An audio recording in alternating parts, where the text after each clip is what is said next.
Well, hello, friends, and welcome to another episode of the Three Books from Hearts and Minds podcast. I'm Sam Levy with the CCO, transforming college students to transform the world. And I'm here, as always, of course, with the one and only Byron Borger of Hearts and Minds Books. Byron, great to see you. It's good to see you again, Sam. It's nice to get a chance to chat always with you, but to talk about books is kind of extra fun. So thanks for hosting this. Welcome to everybody that's listening in. We're glad to share a couple of titles for you today. Absolutely. And we have a special episode. You know, Byron Borger is he's a generous man, and usually we give you three books, but today you get a bonus book. You get a fourth. So sometimes you just can't whittle it down any more than that. And so you, dear listener, can enjoy not three, but four books from Hearts and Minds today on the Three Books from Hearts and Minds podcast. We're bending the rules a little bit, but that's okay because Byron makes the rules around here. And it's books. What more can you do? Yeah. That's right. Of course. I had about 16 on this topic I wanted to talk about, and I whittled it down to about 8. And now I'm down to 4, but I just couldn't bring it to 3. So they get a bonus this time. I love it. And what we're talking about is everybody's talking about the next couple of weeks. July 4th is coming up. And the celebration of America's 250th anniversary. It brings huge memories to me, because I recall in 1776 when we had the bicentennial. That was the year I got married, the year I graduated from college. Beth and I got married in 1776. And the dear folks that gifted us this have probably passed on. But one of our wedding gifts was a bicentennial Bible. It had red, white, and blue markers. It was a big family Bible. It had American stuff in it. I was like, what is this? A bicentennial Bible. But somehow they connected, as we do too often, church and state and civil religion, and somehow the bicentennial was blessed. And now we have full-blown Christian nationalism, which is a more ideological, extreme problem. But even back in 1776, we had to struggle with those questions. And we'll talk a little bit more about a book that has a little section about the bicentennial. But now we're looking at the 250. So it's a big time. A lot of people are writing about it. A lot of commentators, a lot of ink's been spilled already. So here we are, going to talk about some books about the American Republic. Great. Well, before we dive in, what's that? I've got the fact checker in my ear here. You know, now maybe people were wondering how does Byron have such a breadth of knowledge of books? You just said you and Beth were married in 1776. So you're older than anyone realized, Byron. I've been reading books for centuries. I think I meant 1976. I was just waiting to see if somebody was listening and differentiating when the American Republic really was founded and when Beth and I got married. That's right. It was 1976. Little known fact, Byron, one of the original signers of the Declaration of Independence. Don't you wish? Somebody in our church in York, Pennsylvania, was a signer of the Declaration of Independence, and he's buried in our church graveyard. We live in Dallastown. Our bookstore's been here in Dallastown, Pennsylvania, but we're just below York, PA, which is south central Pennsylvania. You've heard of Gettysburg and Hershey and Lancaster, where you are. York, It was where the Continental Congress met. For 9 months, they were kicked out of Philadelphia, and they were all the founding fathers, not Jefferson, but most of the founding fathers stayed in York, complained about the German language and the muddy roads. They took over people's homes, and they literally cranked out the Articles of the Confederation here in York, Pennsylvania, and signed them. They decided to be a nation, a confederation. And so we like to say that York is actually the first capital. They moved to Lancaster for one day, and you guys claim you're the first capital, but that's not true. And then after Lancaster, they realized it was safe to go back to Philadelphia, and they returned to Philadelphia. So, Marquis, what's his name, Lafayette, was at the Golden Plow Tavern here in York, raised a toast to the revolution, to George Washington, when there was almost going to be a coup. They were dissatisfied with Washington. and the way the revolution was going to happen. And Marquis Lafayette saved the day. We got a statue of him in York, downtown York. So yeah, York is a center for this stuff. And one of the signers of the Declaration is buried in our church's graveyard, First Presbyterian Church. Well, one of the books I'd like to start off talking about as we think about how to celebrate, or some people are cynical about it, some are lamenting, the slavery of the eras and some of the misguided stuff in the early colonial era of relationship with indigenous people. I mean, there's all kind of things that have gone wrong. You can lament. There's all kind of people that are sort of cynical because they think the thing's just a show and nobody's taken it seriously. And then there are some that are so patriotic about it, they're almost blinded to thinking well about what made America great in the first place. We want to make America great again. Well, what was it that did make it? What are the strong points of the American Revolution? So I'd like to talk about a couple of books. And the first one I want to talk about is designed for this exact purpose. It's by a great mentor and friend of mine, Os Guinness. Os is related to the British beer company. However, he was not born in Ireland. He was born in mainland China. His parents were medical missionaries there during World War II. He was born as a child during World War II.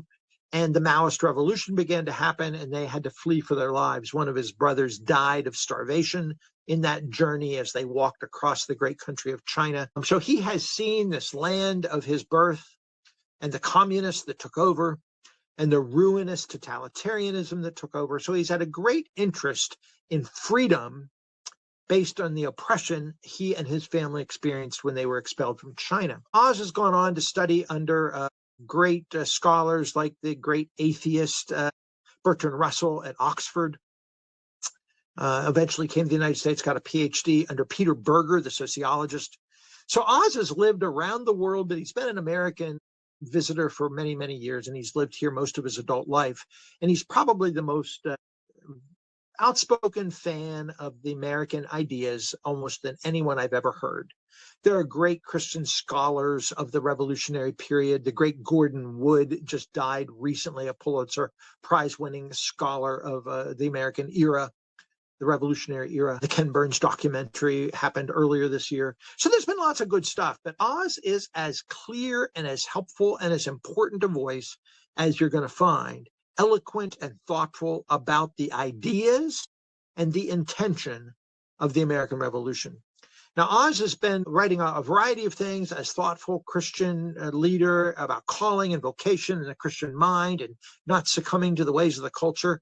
Francis Schaeffer sort of stuff, where he lived and worked for a while with Schaeffer. But in recent years, near the last portion of his life, I think he's 80-some now, he's written a quartet of books, 4 or 5 books, about the American experience and the significance of the American view of freedom. One was called The Last Call for Liberty. Another one was called The Magna Carta of Humanity. He wrote a prophetic one called The 0 Hour America. In the last decade, warning Americans that time is running out. No great empire lasts forever. And if you study the Greeks, and you study the Romans, you study the Spanish Empire, you study the British colonial experience, no great empire lasts forever. And he thinks America is at a tipping point where we are about to collapse. Unless we have renewal by the grace of God and by the intention of the American people to rediscover what it was that made America great first time around. Not that we were fully great, not that there were not blind spots, not that things like slavery were problems, but the ideas of the Magna Carta, of freedom, of liberty, is something that was built into the American experience.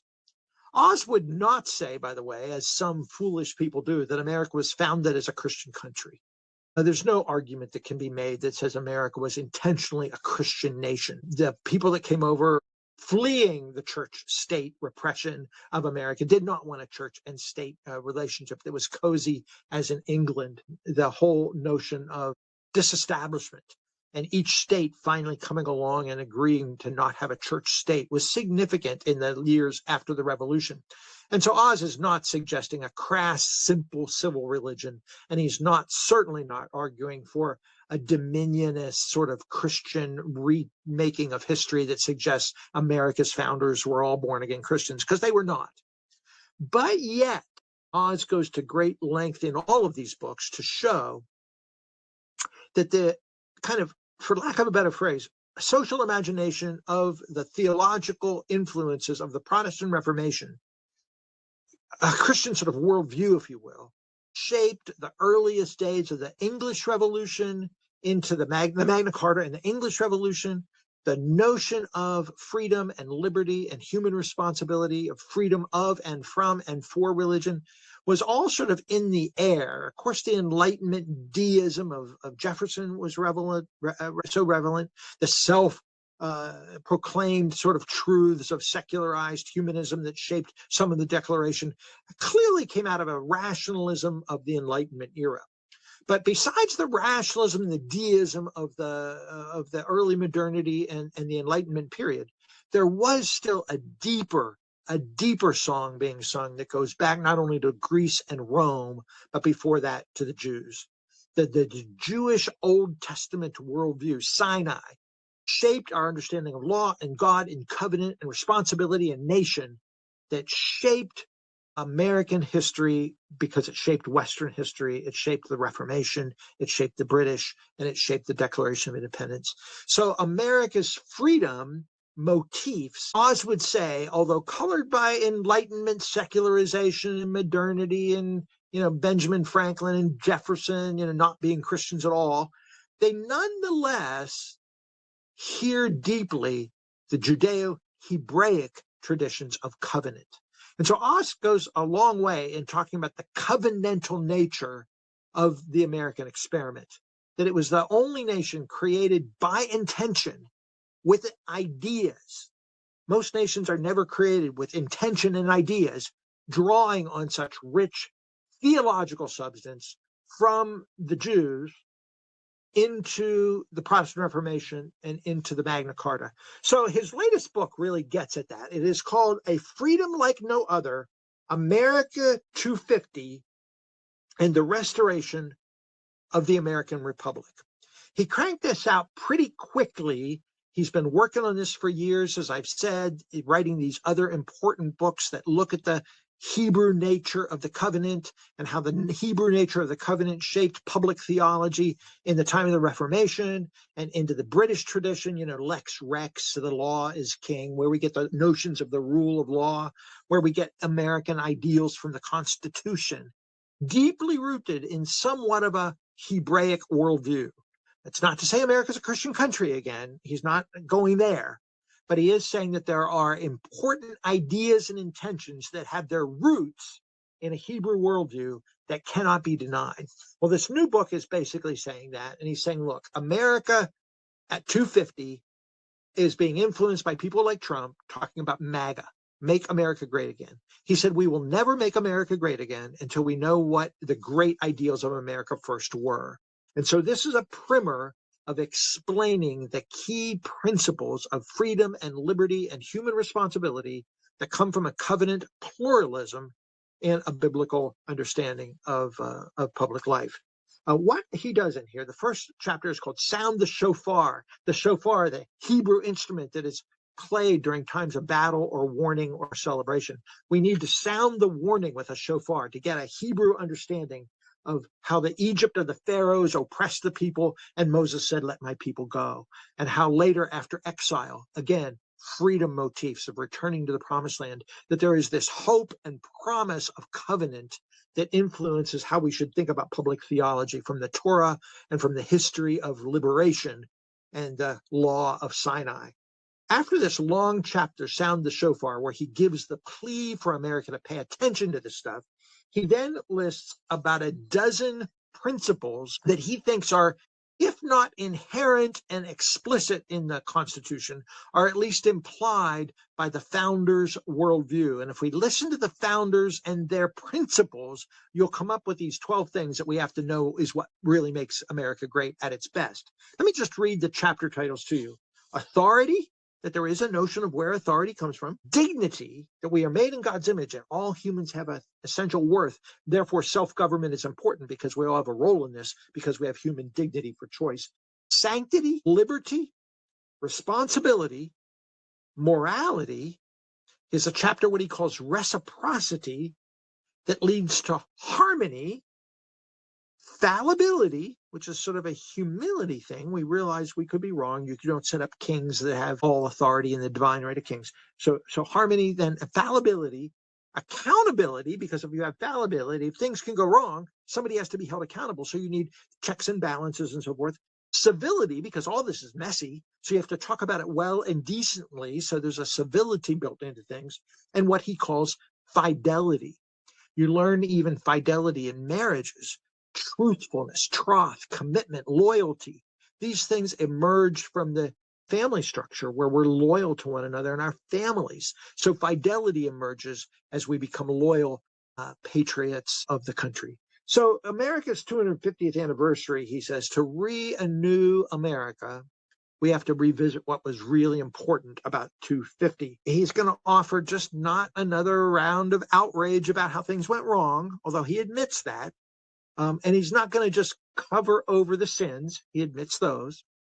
So anyway, I think this is a useful book. His other works are more extensive, more detailed.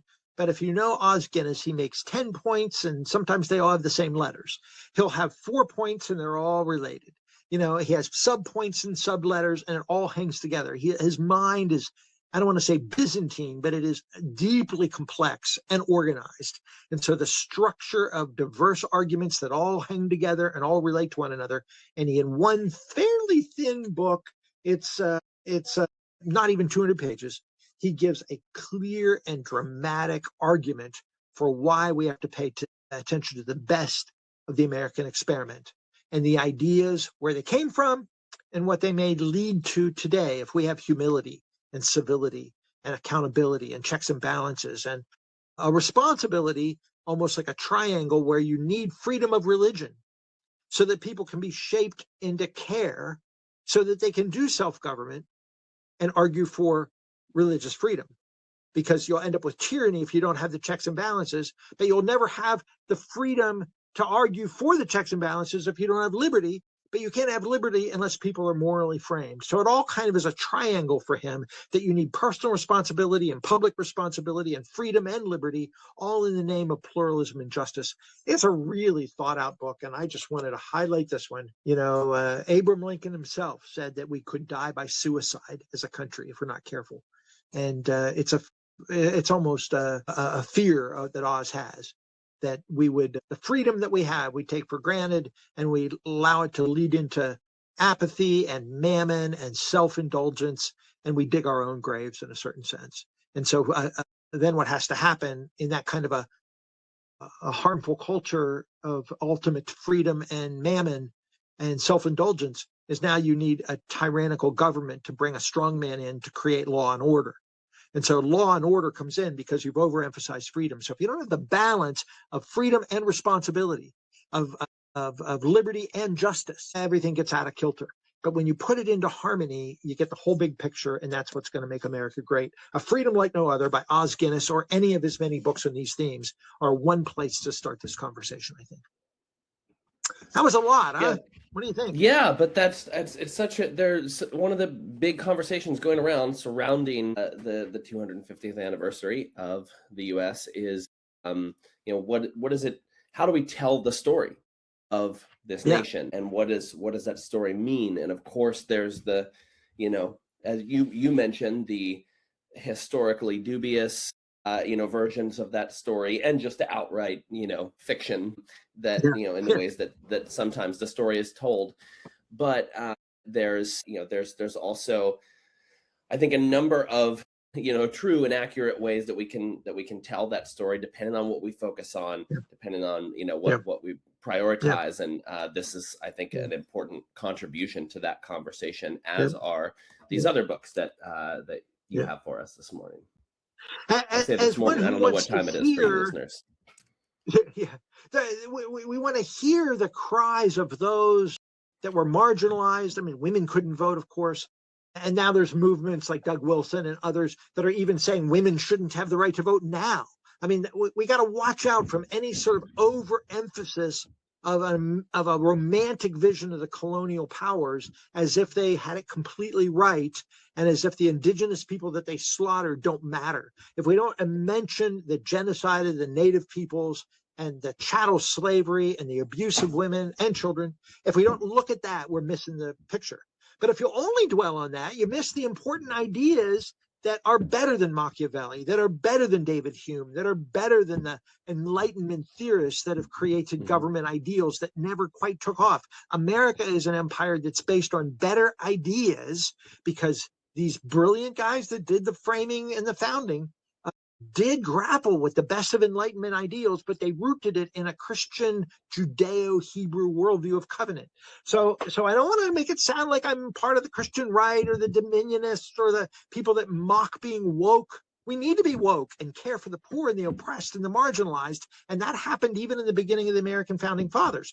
But if we focus on the right stuff, these ideas that Oz brings to the fore, I think we're going to have a balanced, appropriate, and necessary patriotism, a fine affirmation of the good ideas, even if they haven't always been worked out. The next book I want to tell you about is just a different kind of ball of wax, but it is an absolutely fascinating book, again, by a Christian theologian who is a conservative evangelical like Oz. His name is Andrew Wilson.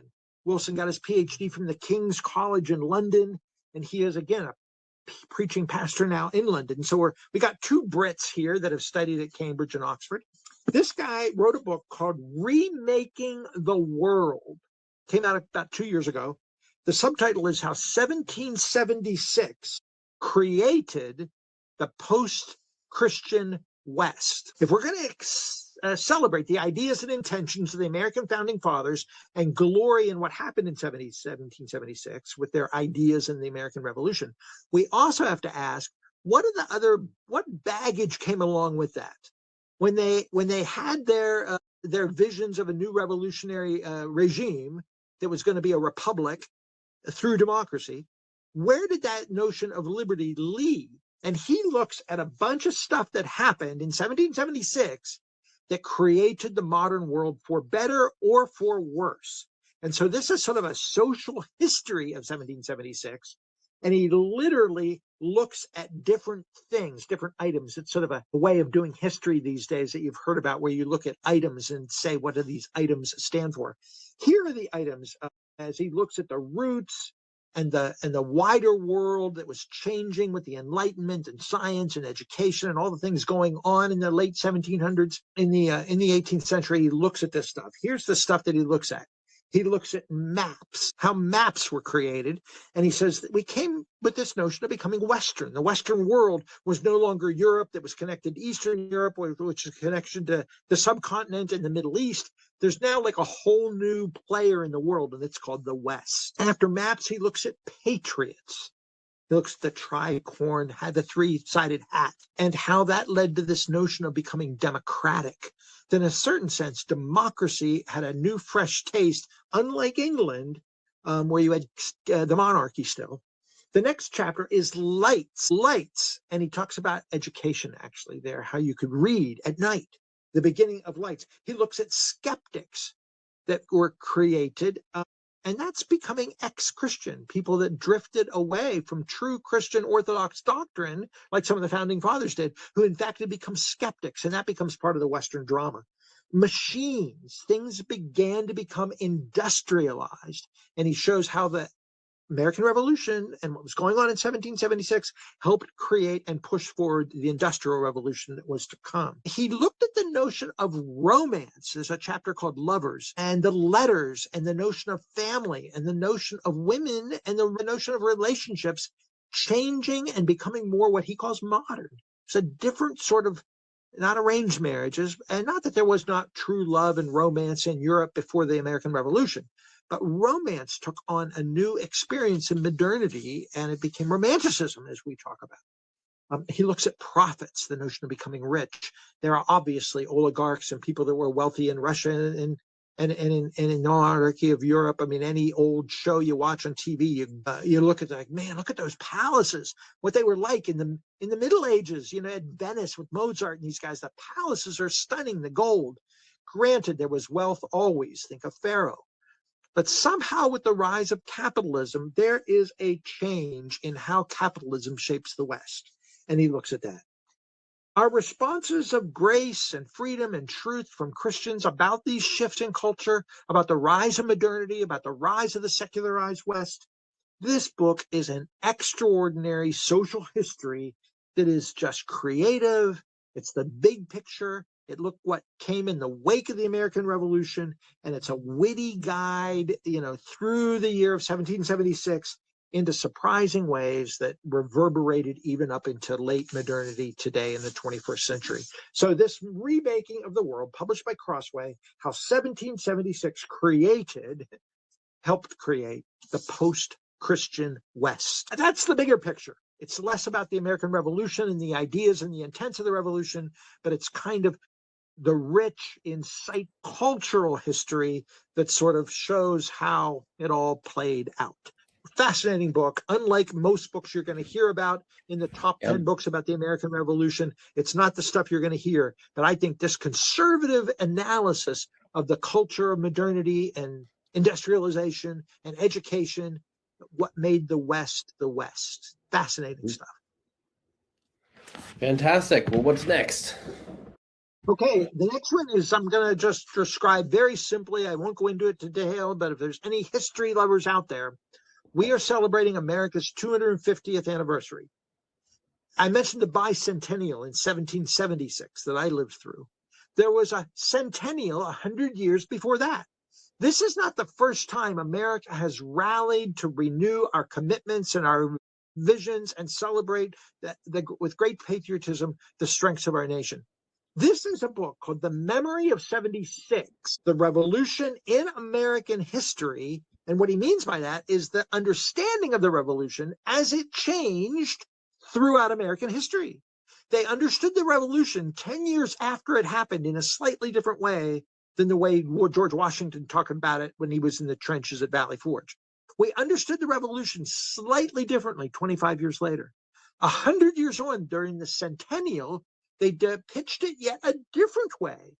Different strengths and weaknesses and meanings and purposes of it all began to be interpreted. We talked about how history is always interpreted. Everything is always seen. There's no bare fact. Everybody interprets things through their lenses. And history is always told as a different kind of story. Well, this is a study of how the story has been told decade after decade, scholarly work after patriotic act, after centennial, after celebration, after protest. The American Revolution has been understood by all different people, all different ways. And this is sort of a documented, systematic study of the ups and downs of how the American people and leaders have understood the revolution, what it meant, and how they emphasized it. The book is laid out into what he calls democratizing the revolution. That was up till about 1826. And then sectionalizing the revolution. He looks at the abolitionists and Seneca Falls and the anti-slavery revolution that began to happen, the Confederate Revolution that happened. Then he looks at nationalizing the revolution, and that's up to World War I. Immigration begins to happen. There's a contesting of the centennial, which I didn't even know about, creating the centennial. Then modernizing the revolution, that's 1890 to 1945. That's up into World War II. The Progressive Revolution that happened, how the founding fathers were used in the early 20th century. Like, who thought of that? But they were. They created Monticello. They created colonial Williamsburg. When did that happen? When did we start thinking about Williamsburg in the way that we did, or Monticello? The Depression happened, and how did we think about the revolution during those years? Then he talks about Americanizing the revolution, and the founding fathers' papers and stuff began to take new attention. Scholars began to study the original sources more than they did in the 1800s. It's fascinating that in the late 1900s, more and more Cold War began to happen. Anti-communism broke out. Is America's freedom really the answer to all that? Then the global scene. And then there was the 60s revolution, so the counterculture of the 60s.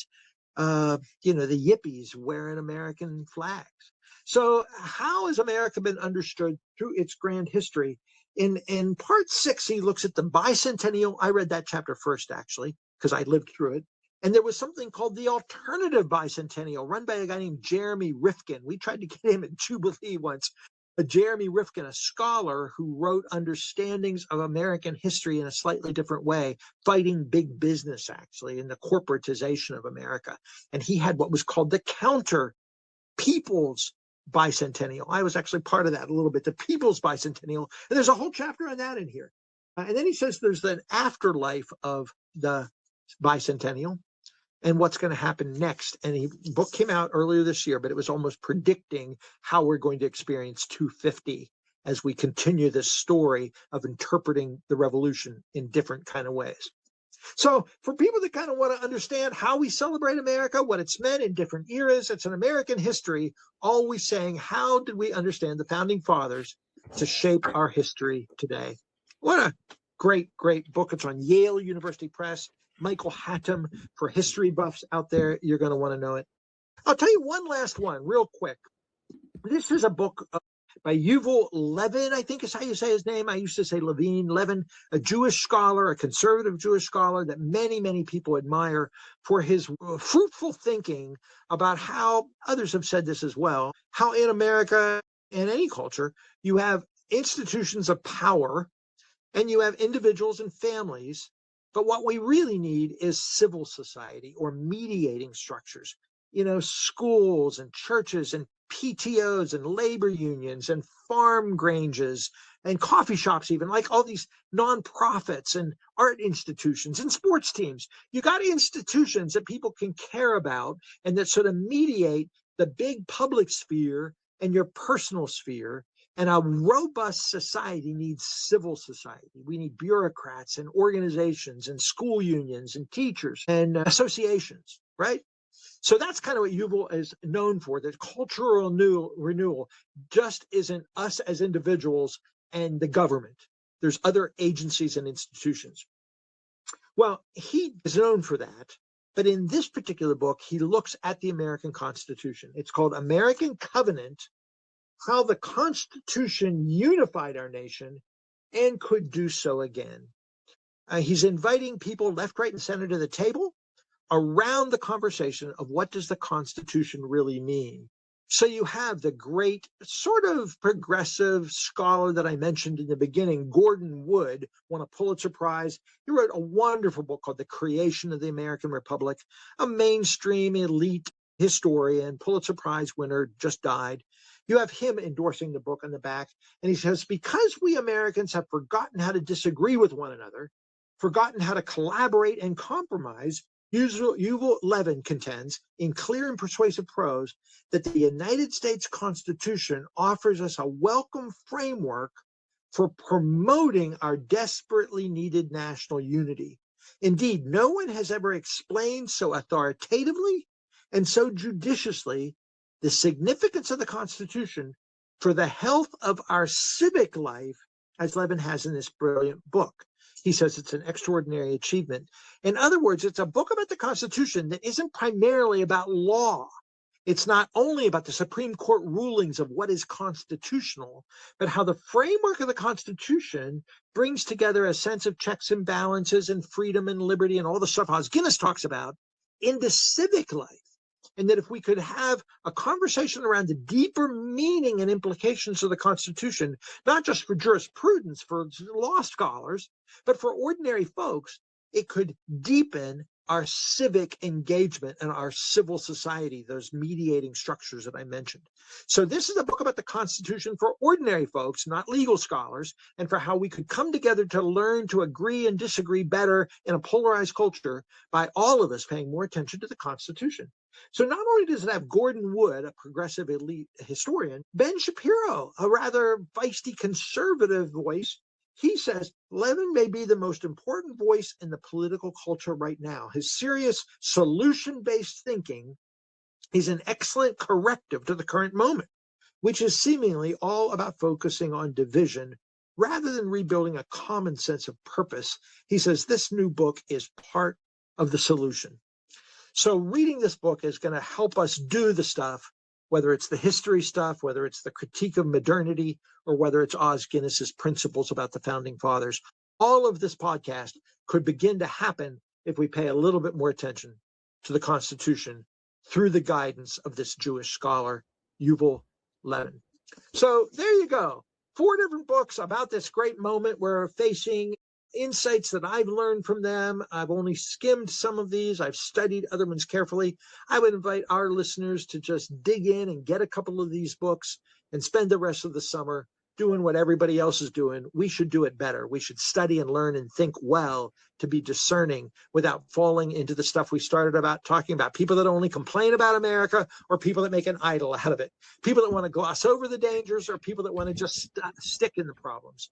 We got to get beyond all this. And I think these resources could help us do that. So our 4 books from Hearts and Minds just might be a way for some of our listeners to contribute to our civic good over the rest of this summer.